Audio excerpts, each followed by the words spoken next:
Welcome, everyone. My name is Michael Seelman. I'm the CEO of the Leadership Coach Group, and we're happy to present our May webinar, Clarity Under Pressure. And for those of you that are joining us, if you could put in the chat or in whatever platform you're joining us on, because we're simultaneously broadcasting on LinkedIn, on YouTube, and Facebook. If you could put in the chat or comments where you're calling in from, we'd love to hear that. We had people from all over the world in the past, so we'd love to hear from you. In a little bit, we'll be able to hear from my colleague Mercy, and we'll be introducing her. She'll be presenting our webinar, and so we're really looking forward to sharing that content with you.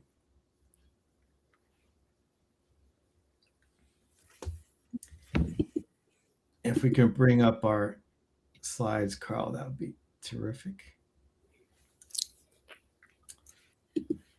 We had fun with this image here to say, what does it look like to be a leader in today's world? There's lots of different pressures that we might face as leaders with AI and technology changes, with disruptions to global supply chains, energy prices changing. There's lots of pressures that leaders today face. So what we're focused on today is try to help you with those pressures, so you can have clarity while under those pressures, and it's the executive discipline of leading through that tension, because we don't have the opportunity just to put our heads under covers. We got to carry forward and tackle these challenges. So if you're, again, just joining us, we'd love to hear from you where you're calling in from. It looks like we have Lorena from London, we have Tracy from Orlando, and anyone else that would like to share with her from, we'd love to hear from you. So this May webinar is part of a series of free webinars that we provide every month on leadership topics. And we have a rotating host and themes each month, but it's always the first Friday of a month at noon Eastern Standard Time. And we feature coaches and experts on topics that are aligned with our values and what we're trying to share as a leadership coach group. And part of our mission is to provide you with those tools. Whether you're our customer or part of our community, we want to advance the practice of leadership. That's our mission. We try to provide you with actionable insights, and supporting our webinars, we also have step-by-step playbooks or guides to help you further implement what you learn. And that's true of what we'll hear today from Mercy. There'll also be a playbook that will help you reflect on your own and to then do some exercises to apply the things that she'll be sharing with you today. You'll also have an opportunity to get live coaching from Mercy during this webinar. So I encourage you to think about volunteering, because she'll be able to walk you through one-on-one the different steps and tools that she'll be sharing. She'll be helping you to apply it to your own situation. So we encourage you to think about volunteering. So you know who I'm talking about. I'm talking about Lorena. I'm talking about Tracy, and we also have Andrell from Louisiana, Kentucky. So we'd love to have all of you participate and be part of the interactions. Mercy's going to look for a lot of interaction. Then we're also going to ask for one volunteer to receive the open coaching. So please step up during that time. To tell you a little bit more about the playbook that we're going to be sharing with you, this is what it looks like, and it has those guided exercises, reflection prompts, and I have the informative leadership insights. And best of all, it's free and easy to use. So we hope you'll take advantage of that. And if you'd like more support from us, and we hope you do, we have a variety of services that we can provide. We can provide one-on-one coaching. So that's if you wanted to help with just your specific situation. If you have a team that likes support through group coaching, team coaching, or leadership training, or you want to get a sense of the type of leadership that how people are seeing you, we do leadership assessments. We also can do personality assessments. It looks like we also have Kavitha from India and Carl from the Philippines. Welcome to all of you as well. These are some of the companies that we've helped. We've put up here the global brands that you might recognize, but we also help companies that are smaller companies, nonprofits, government agencies, so organizations of all sizes. But these are some of the national brands that our coaches have coached leaders at, including Oracle, Dropbox, Microsoft, Google, Sony, Facebook, FICO, you name it. We've helped leaders at those organizations. Also, nonprofits such as the American Red Cross and government agencies like the US Department of Health and Human Services. So, all sorts of different organizations. Now, many of us ask when they see the great content that Mercy might be providing, they're thinking, oh, do I have to take notes or will I get a copy of these slides? Well, the answer is yes, you'll be able to get a copy of these slides. We'll be posting these resources on our website by Monday, and you can go to our website and then learning, and then you can see our free webinars, and that's where these resources will be. We'll also send either a follow-up email and also some messaging and posts. There'll be other ways that you can link to these resources. And those two things that I mentioned is their playbook and a copy of Mercy's slide deck. But even better, you'll also have a chance to work one-on-one with Mercy in a free complimentary coaching session just because you're participating with us today. And there'll be a link from that webpage of how to schedule with her. We hope you take advantage of that as well as the open coaching during this webinar. And here's the link about how you can get those resources. It's at leadershipcoachgroup.com/open coaching. And that will take you to all those resources I mentioned. And by Monday, we should also have a recording of this webinar up there in case you want to review it or share it with your friends and colleagues. So now, without further ado, I want to introduce my colleague, Mercy Maglino. She is a master certified coach. Now, that is something I still aspire to. Let me tell you how incredible that is. Only about 4% of coaches worldwide achieve that distinction. Not only is she a master certified coach, but she has been the lead faculty of a whole organization training coaches, including yours truly. She trained me how to be a coach several years ago, and hopefully I do you proud, Mercy, when I do my coaching. So I can vouch for her skills. She helped me be the coach that I am today. And she's an executive coach with a diverse background focused on leadership development, self-mastery, and building sustainable learning communities. She's had a really eclectic background and variety of customers that she's served. She's been a coach and trainer for public sector, for nonprofit, education, corporates, state governments, private sector, federal government. She's done it all. She's had a long, distinguished career of being a coach and trainer. She's former global training director of that International Coach Academy where I got my training.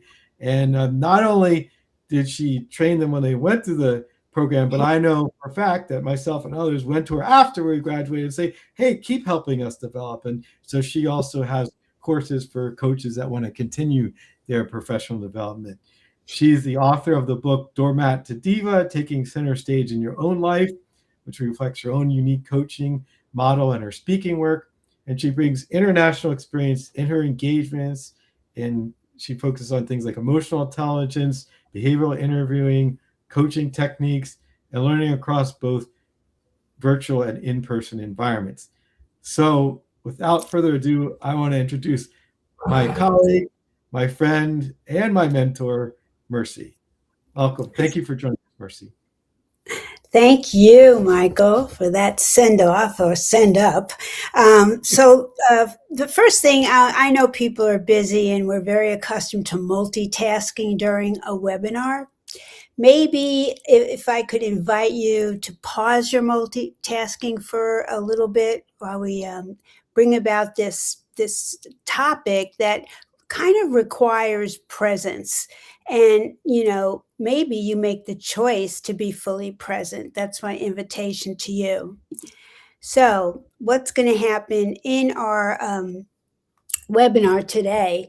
We're going to take a look about, it's not about tools. You likely have the tools already.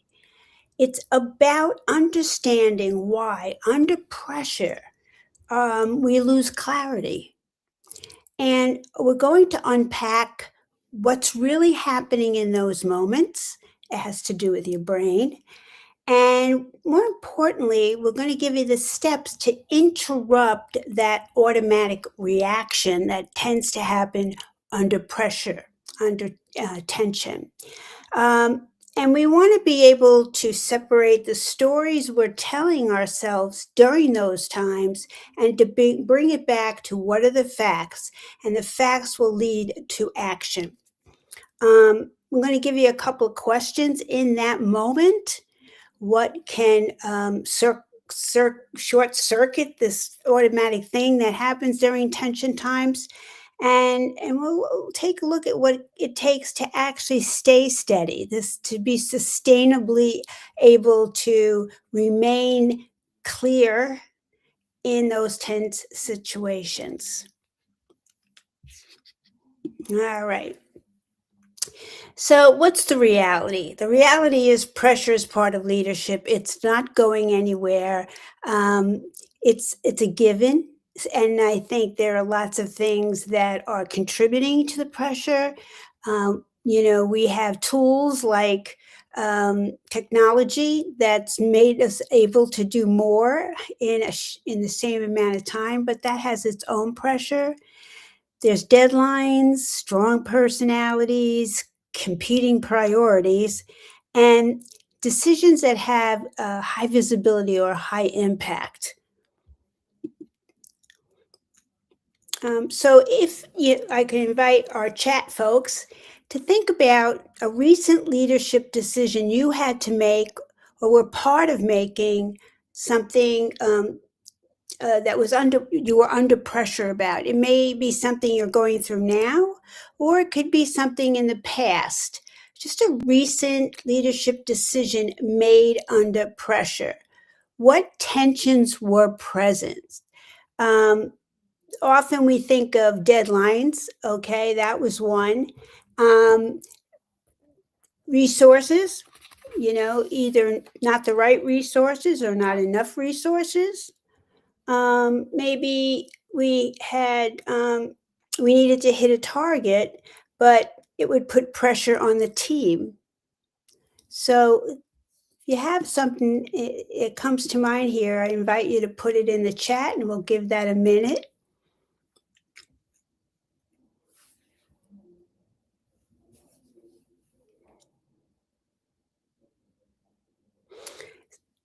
Yeah. So sometimes it has to do with short term versus long term.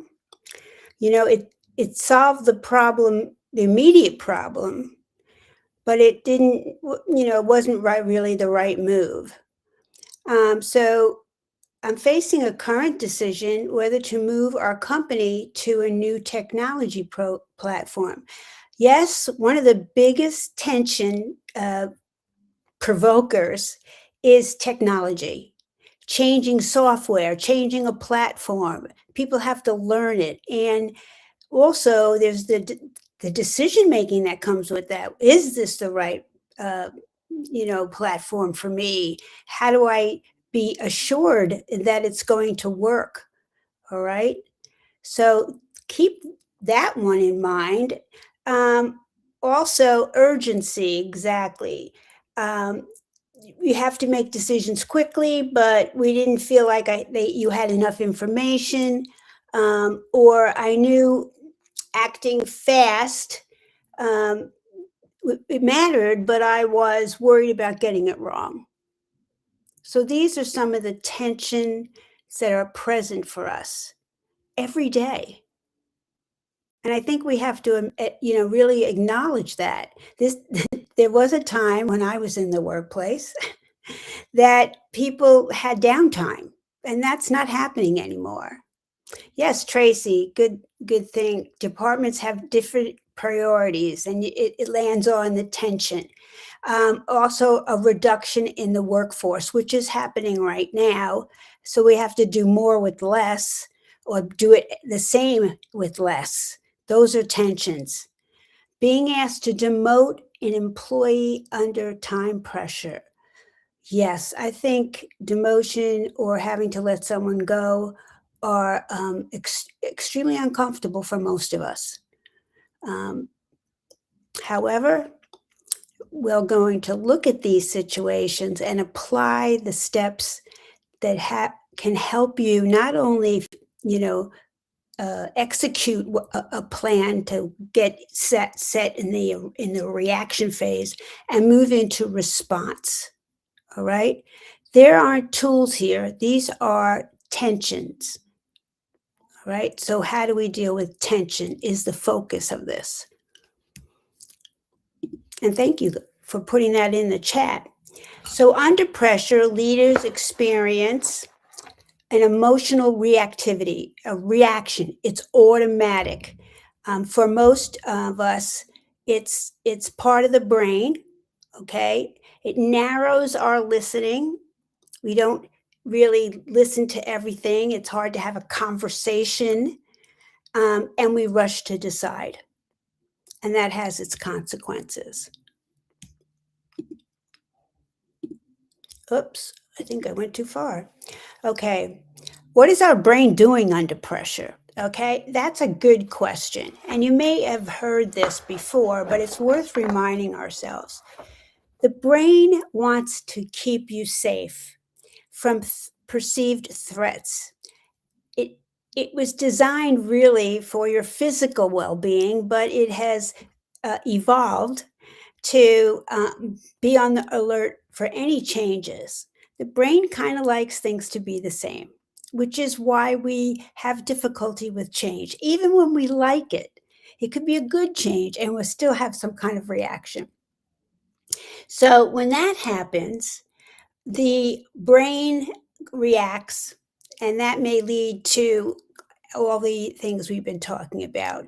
Too quick decisions made under tension, relationships get compromised. So the brain at that moment, you might have heard this before, it wants you to flee or take flight, defend yourself, right? Defend yourself in that moment, or to fight it. And you can see where these are not necessarily moving a situation toward resolution. So clarity under pressure is not a personality thing, right? It's not in your DNA. It's not your style. It's something you can learn. It's a behavior. It's a trainable behavior in leadership, and it takes discipline. It's like to move out of reaction into response, as a clearly thought out response. You have to have some discipline because you're fighting in a way what is naturally occurring. But the good news is you do this enough and it becomes sustainable for any future moments of tension. Oh dear, what's going on here? Okay, here we go. So the first step in this, right? When you react, take a pause. Now, there's something physical happening in your body. When you breathe or take a pause, you literally short circuit the reaction. It calms down. You might notice what emotion, label the emotion. It takes it sort of out in front of you to see and examine rather than taking over your whole person. The other way to get out of a reaction is step back, move your body. Even if you're in a chair, just, sort of reposition your body. That's again breaks the circuitry of the reaction. And also, you see in movies where people always bring an upset person water. Why do they do that? Is the person thirsty? No, because by the act of drinking also helps calm that part of the brain that's in reaction. And then when we do this, we can refocus our attention.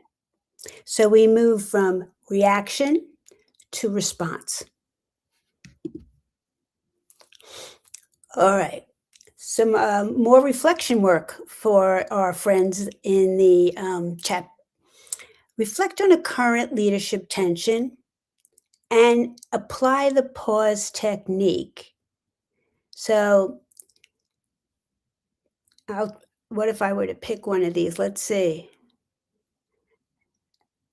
Departments have different priorities, so there's a tension, and you may be reacting to it. Like, you could get angry, frustrated, and or want to ignore it.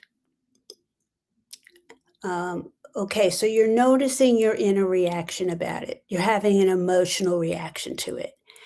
What's that emotion about? That's the first question you want to ask yourself. What are the facts? Okay, departments have different priorities. That's a fact. All right, it does cause tension. I'm not suggesting it's an easy a fix, but there is a way out of this. What are the facts? Think it through. Have conversation, and we'll talk about what that looks like. All right. But the pause technique is so simple. And it's with you all the time, right? When your teachers or your family said to you, take a breath, it's been going on for centuries, but it's a really clearly defined strategy to get one out of a reaction. All right.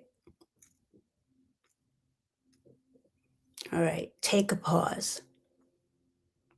Right. Try not to act on your reaction without taking a pause, a breath, a drink of water, or taking a walk, even or moving yourself. All of those are pausing.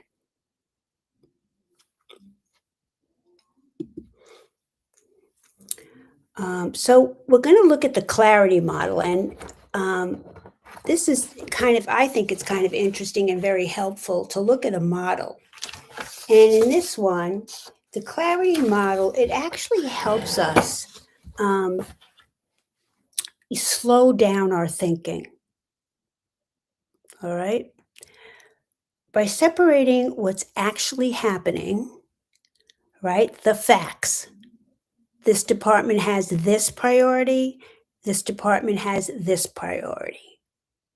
What are the facts? And then you interpret things, right? We give meaning to a factual situation. And it's like, this is the worst that could happen. I'm never going to figure this out. Blame comes to play in one department or another. And it sets up these dynamics that are not helpful. They continue the tension. So how do I interpret the event? All right. In this case, being asked to demote, like what Claire said, an employee under time pressure. All right. Okay. Understandable. All right. There's tension here. I'm not suggesting for a moment that you won't have a tense moment. However, the first thing to do is pause. What are the facts here? This is what I need to do. You can make having to do this, you can interpret it as you don't want to do it, you're not comfortable doing it, it's not fair. Those are things like you give meaning to. But the facts are the facts. It's how we interpret them that makes the difference. And I'm sure you've all been in a position where, something happens, people get in a reactive state, and somebody says, wait a minute, let's think this through. And now we're moving to clarity or resolution. So that's what it looks like in real time. How am I interpreting this situation? We have a tendency to interpret situations as either or. Either this is going to be happen or this is going to happen, and we forget there may be a third option. All right. So we need to move out of the energy of the reaction. How am I interpreting this? How else could I look at this? What's the story I'm telling myself about this? It takes a level of self-reflection, yes, but the more you do it, the calmer your life is.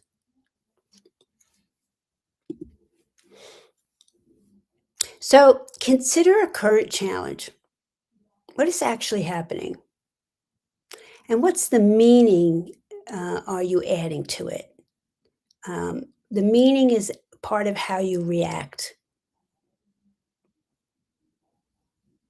So recently I moved and I left my house I was in love with and I moved into an apartment. And my reaction was strong because I, interpreted this situation, the fact I moved into another house, an apartment.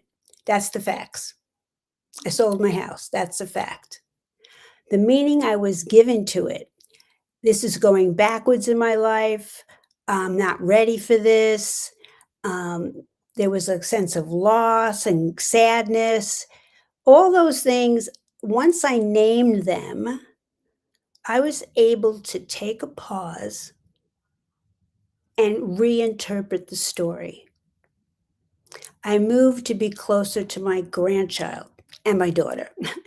um, we wanted to downsize. Those are things, decisions we made in a clear space. Yeah. So I'll just give it a second in case somebody has something. I can identify with interpretation of shifting housing. Yeah, I think that's Michael because him and I have been talking about this. Um, there's so many things in life that you react to, some with joy, right? Of course. Um, when you think of something, especially in the workplace, a new leader, a new supervisor, and it's kind of unknown.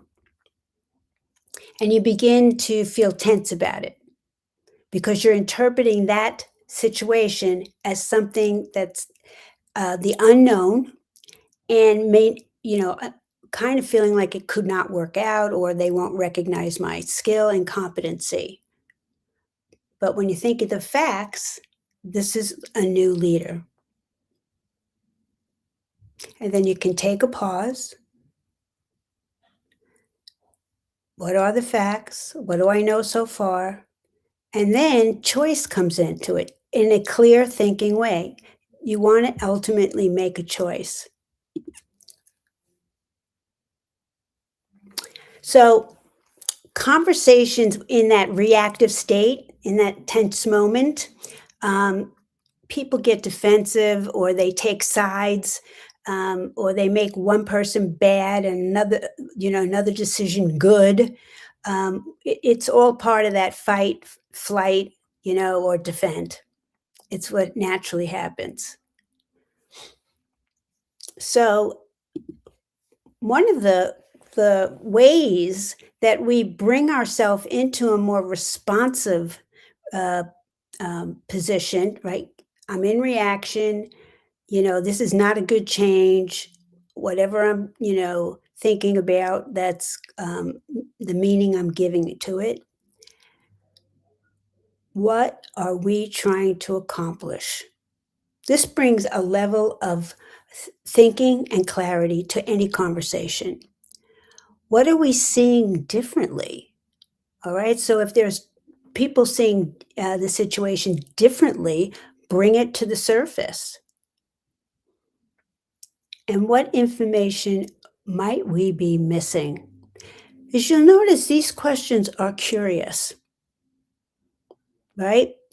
There's no why, all right? If I put with why are we seeing things differently? Why are we missing information? Why are what are you know what why are we trying to accomplish this? It's sort of like judgmental. it takes a side, a position. But what is a very open question, and it encourages a response that's thought out. Not all, but most. So what about questions, helps us move from reaction into a clear space? Okay, so Claire, she says, running through risks and applicable laws. Oh yeah, that's a definite, but that takes clear thinking, right? Thinking about what is the best outcome. How can I redirect conversations? How can I support the people involved in their possibly emotional responses? Being kind and caring makes us a big difference. Oh, thank you so much. That really says it all, doesn't it? There's a fact. How can I redirect? Sometimes we redirect the conversation with questions. How do I support people involved in the emotional? Give them some time, encourage them to go through this model of pausing, okay? And again, don't try to talk them out of their emotional reaction.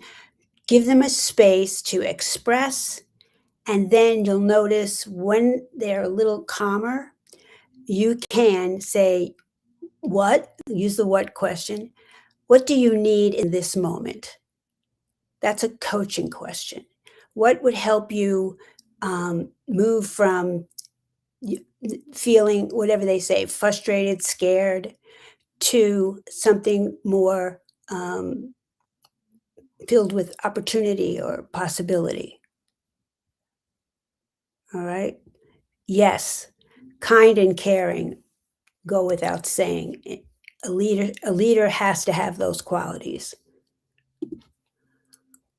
Okay. So why do questions from a place of curiosity restore thinking and reduce defensiveness? Because the person is being asked to move from the amygdala, the reactive brain, to the prefrontal cortex, the thinking brain, the rational brain. All right? Questions do that. If they're posited in a certain way, not judgmental questions like, why are you acting this way? Now, what is happening for you? Okay, so the 3 habits. We slow the moment. We take a breath. We maybe take a moment to take a walk. All right, not a big long walk. I know there's urgencies here, but just to, like, I don't know, go get a coffee, a tea, some water. So you can calm the reaction, the physical reaction that happens for us in tense moments. The facts. What's the reality here? And then, of course, ask before telling. Ask the people involved, the departments involved, these questions that we talked about here. What are we trying to accomplish? What are we seeing differently between, opposing what we perceive to be opposing priorities, and what information might be missing?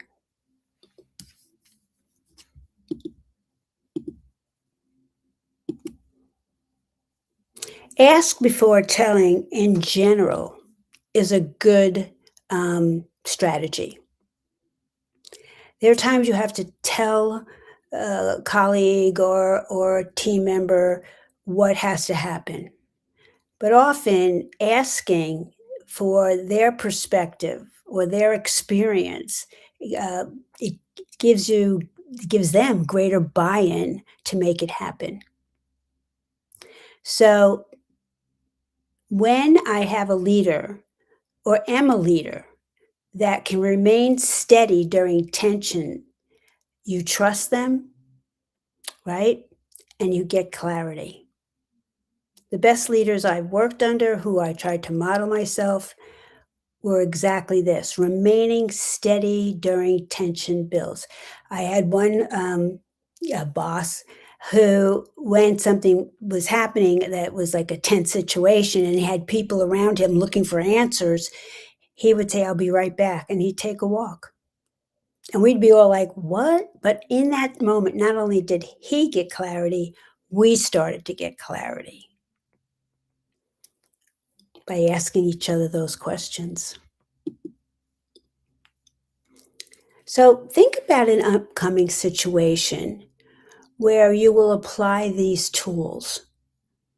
The pause, what is the facts,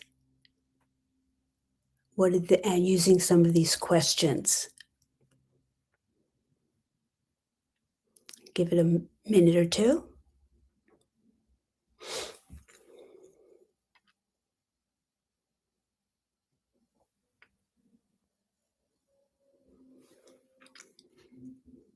And I'll bring up the tools again.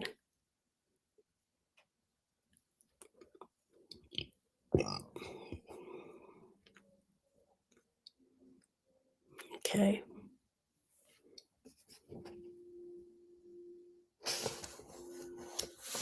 So, under pressure, interpretations and emotional reactions collapse into one. All right? They become one thing. This clarity model restores a discipline, um, a disciplined thinking by separating them. Okay? So leaders can respond, not react. So Claire says union. I've been there. Union negotiations. Any negotiation is tense, right? Because you have an agenda. The union has an agenda. And we often get into a position of us and them, and we stay in a reactive state because our agenda matters to us and their agenda matters to them. It's important. So we tend to kind of stay in a reactive state. But the best negotiators can be calm, slow the moment. If they're reacting or sensing they're reacting, what's the story I'm telling myself? You know, am I going to lose this item or this negotiated point that I want? What if I lose it? You know, what's going to happen? That's sort of the reaction. Okay, so back to the facts. What is the point that we're talking about? What are the facts here? And then, even in negotiations, questions help clarify things and bring down the tension level. I have to, tension in a union negotiation is a given in any kind of negotiation, but especially that. However, you can become calm and still advocate for what you need or what you want. The us and them kind of like perspective may be understandable, but it's not useful.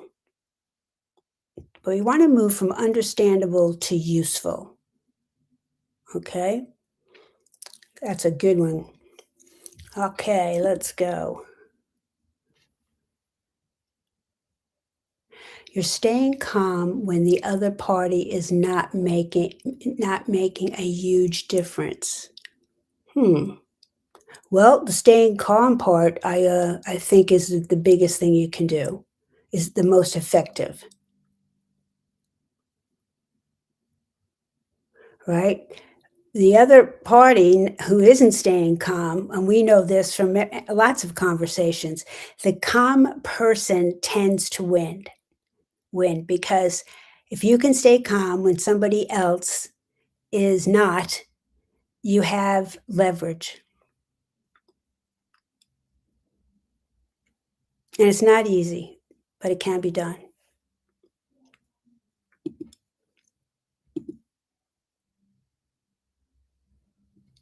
All right.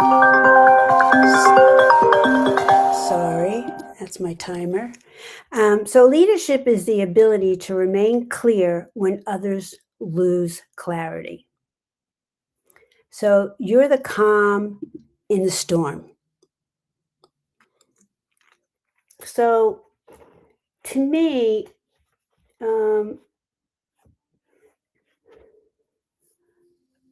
this is something to aspire to. It might take some time, right? And you may be dealing with someone, a leader, supervisor who does react and sometimes makes the decisions in that reaction.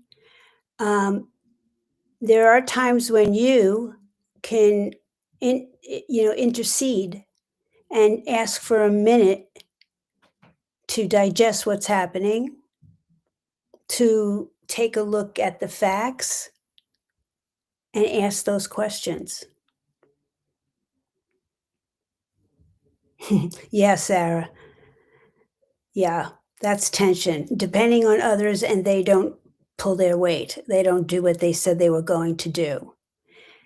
Again, this kind of leads to effective communication. Rather than staying in the frustration, the frustration, is again, understandable. Okay, what's useful? I want to think about it in terms of, okay, I'm not going to assume this person's deliberately doing this to me.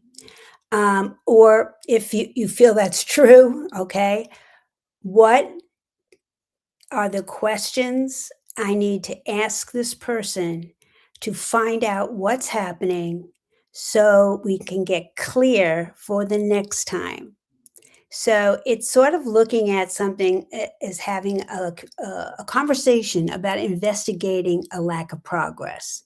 So what happened, right? That the preparation wasn't brought on time. What specifics might have been missing for you? And what got in the way of meeting the deadline we agreed upon? People don't like to have those conversations. No, not everybody, but they're absolutely essential if you want to not stay in a frustration. You're not so much doing it for them, you're doing it for you. So let's take a look at these steps. We have leadership under pressure. Yeah, right? That's a reality. It happens, these tense things happen all the time. So then we have the pause. So tension happens, conflict happens. You want to pause. Take a drink of water, take a walk. All right. 3, use that clarity. What are the facts? What meaning am I giving to the facts? And what is the reaction I'm having to these facts? That'll help you tell you what the meaning you're giving to it. And clarity questions. Well, I have to put on my glasses for this one. What is the shared goal? Try to find what's, where do you want to go? What's the resolution? What can we agree on? Bring in those different views and explore them, right? Try to take your position, hold it, all right, but don't impose it yet. And of course, is there something we're missing? It's a great question anytime you're collaborating or, trying to troubleshoot something. Steady leader habits. Slow the moment. Name the reality, the facts. Ask before telling. Be curious. So those are the steps.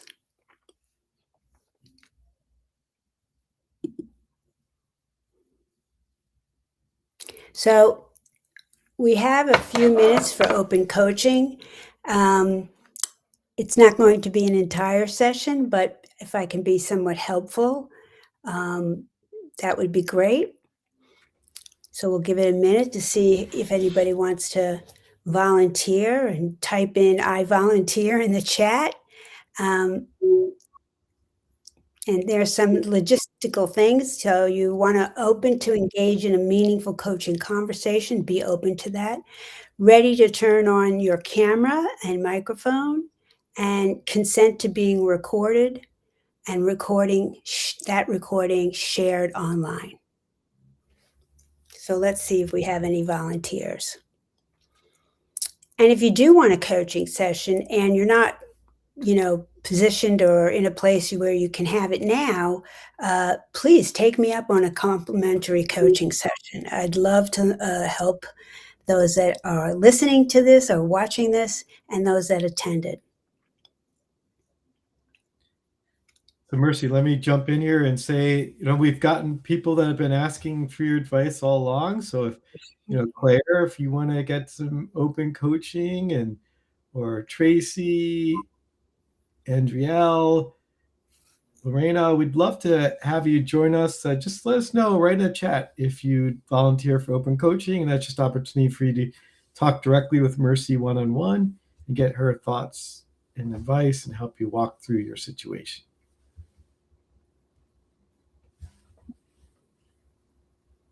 While we're waiting, Mercy, I have one. Let's say you have a team member that feels like something feels really urgent, or for some reason they keep reaching out over and over again. Doesn't seem that important or urgent to you. You've got a lot of other things to handle. So they've got a lot of energy and emotion around it. You don't really understand why. How might you handle something like that? Yeah. So in a coaching conversation, I would begin with what it's like for them to be interrupted, because that's what it sounds like, or to be pressured.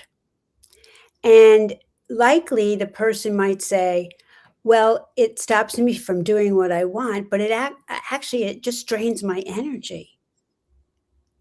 Okay. So what, if anything, comes to mind about an approach to lessen this frustration and lack of energy? And they might say, well, I've tried speaking to them, but it doesn't seem to work. Okay. What about that isn't working? And they might say, well, I set my expectations, but they just ignore them. So, okay, so you set your expectations and they're ignoring them. What do you think that's about? Well, I guess I let it happen. I allow it to happen.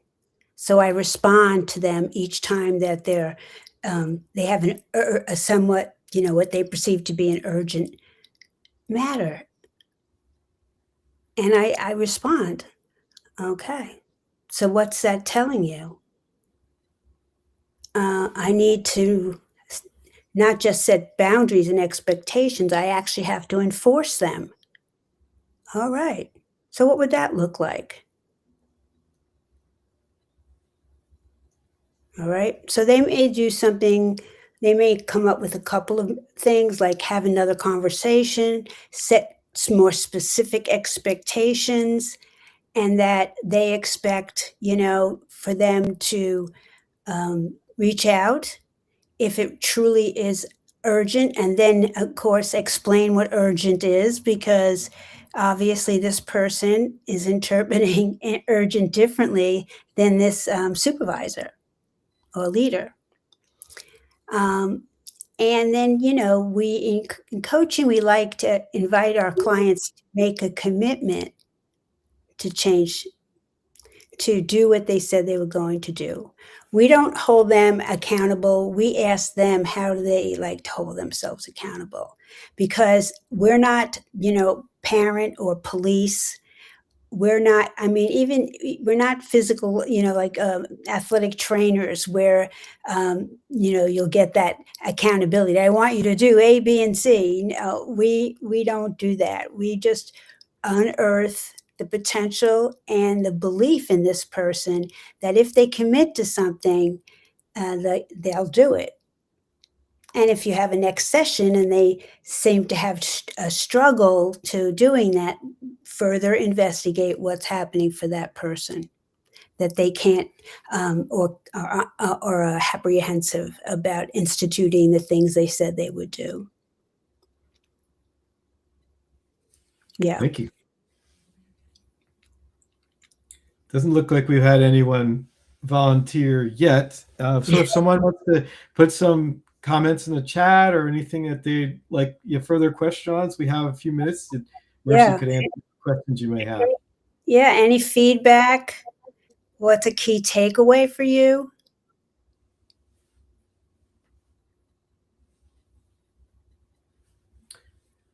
Well, let's give them a few moments and I'll cover some other things while people can collect their thoughts and find the way to share them with us. I'll go on to this next slide here.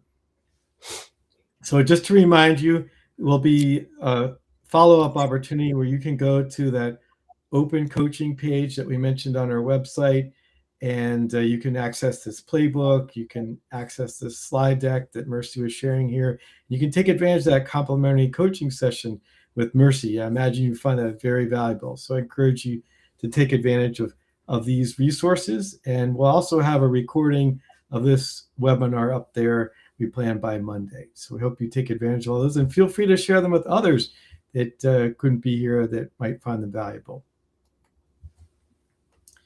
And we welcome your feedback. If you take your phone camera and you scan this QR code, that'll take you to an opportunity to provide us feedback. And we hope we take that feedback right away. We do an after action review after this webinar, and we like to look at the feedback that people have had come through. And we have Sarah that's said that she'd like to volunteer and add some comments. So Sarah, why don't you go ahead and write your thoughts or comments in the chat that and Mercy will be able to respond right away. So while you're doing that, just say that mention that we have a webinar coming up. So as we mentioned, it's every month, and the first Friday of June is June 5th, 12 p.m. Eastern time. And that will be on employing personality assessments in sales and leadership. So we found in Leadership Coach Group, and many of our customers found that understanding the personality of the person you're interacting with or leading can really help you tailor your approach so that you're not just communicating in your personality, but you're flexing your style to be approaching them the way they want to be approached, the way they like to be spoken with. So that can be really helpful if you have a sense of their personality.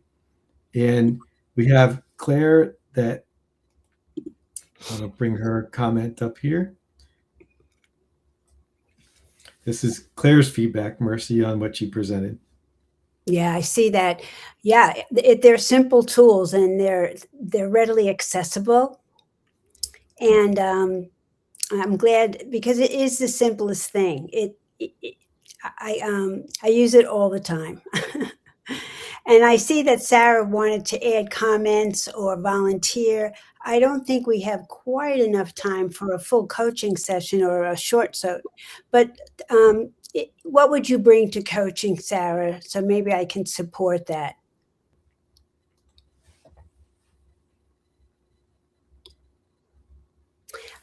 Okay. So you're someone that is very organized, and you have a reaction when things don't go to plan or there are last minute changes. The first misconception we have here is that things will go to plan without changes. That's a misconception. And that's what makes it frustrating. Okay? You have to look at what your mindset or belief is.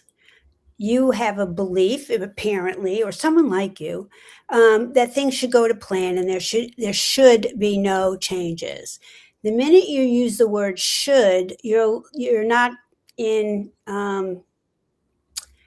you're not in reality in a way, because it it's not real. These things happen as you are experiencing, right?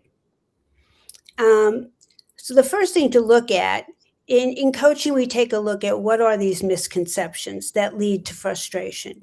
What would acceptance look like? You know, we're just going through the process with you as a client as to what mindset shift could happen, could help you not be frustrated in those moments.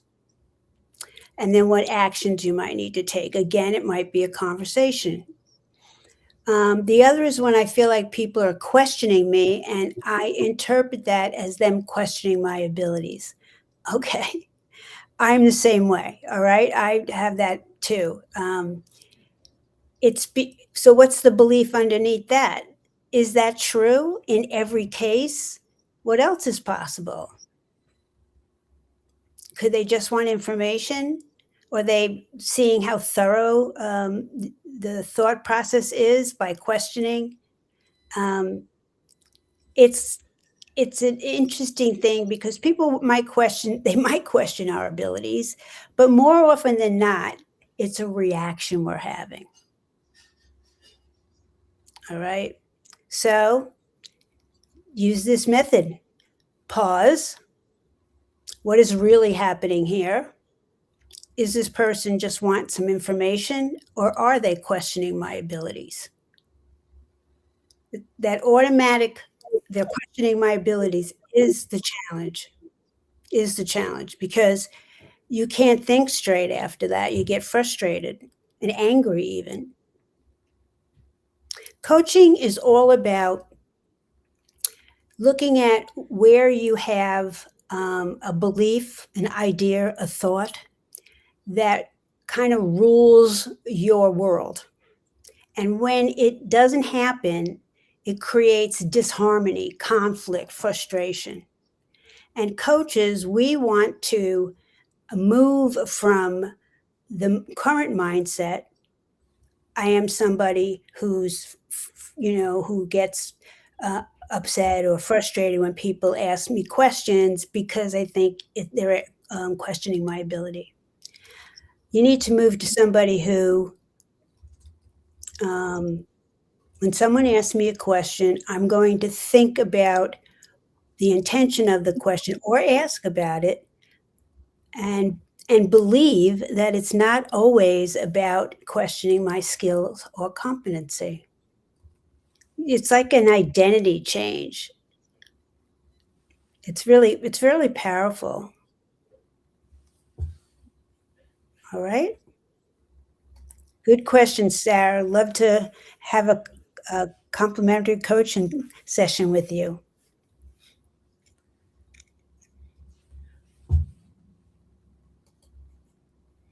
Well, now I want to thank you, Mercy, for presenting today. I really appreciate it. I want to thank all these participants like Sarah and Claire and others that have been really participative. I really appreciate that engagement. Hope, as Mercy said, you take advantage of the complimentary coaching session. There'll be available a link to our open coaching page on our website. And we want to remind you that we're here for you. Oh, great. We have a QR code that you can get to that webpage, and there's the link, leadershipcoachgroup.com/open-coaching. And I want to particularly thank Carl, who's leading our webinar series for organizing all this. Thank you, Carl. And for Maya, she'll be available if anyone needs extra support. So we talked about those resources we can provide, like one-on-one coaching, leadership training, leadership assessments, motivational speakers. We could be your one-stop shop for coaching. So we welcome you reaching out to Maya or I. Our email addresses are here on the slide, along with our telephone number and website. Use whatever your preferred method is to reach out. We'd love to hear from you. And of course, we'd welcome your feedback on how I did on this webinar and your ideas for future webinars. So again, thank you all for participating. Thank you, Mercy, for presenting. And we hope you all have a wonderful weekend. You take care now.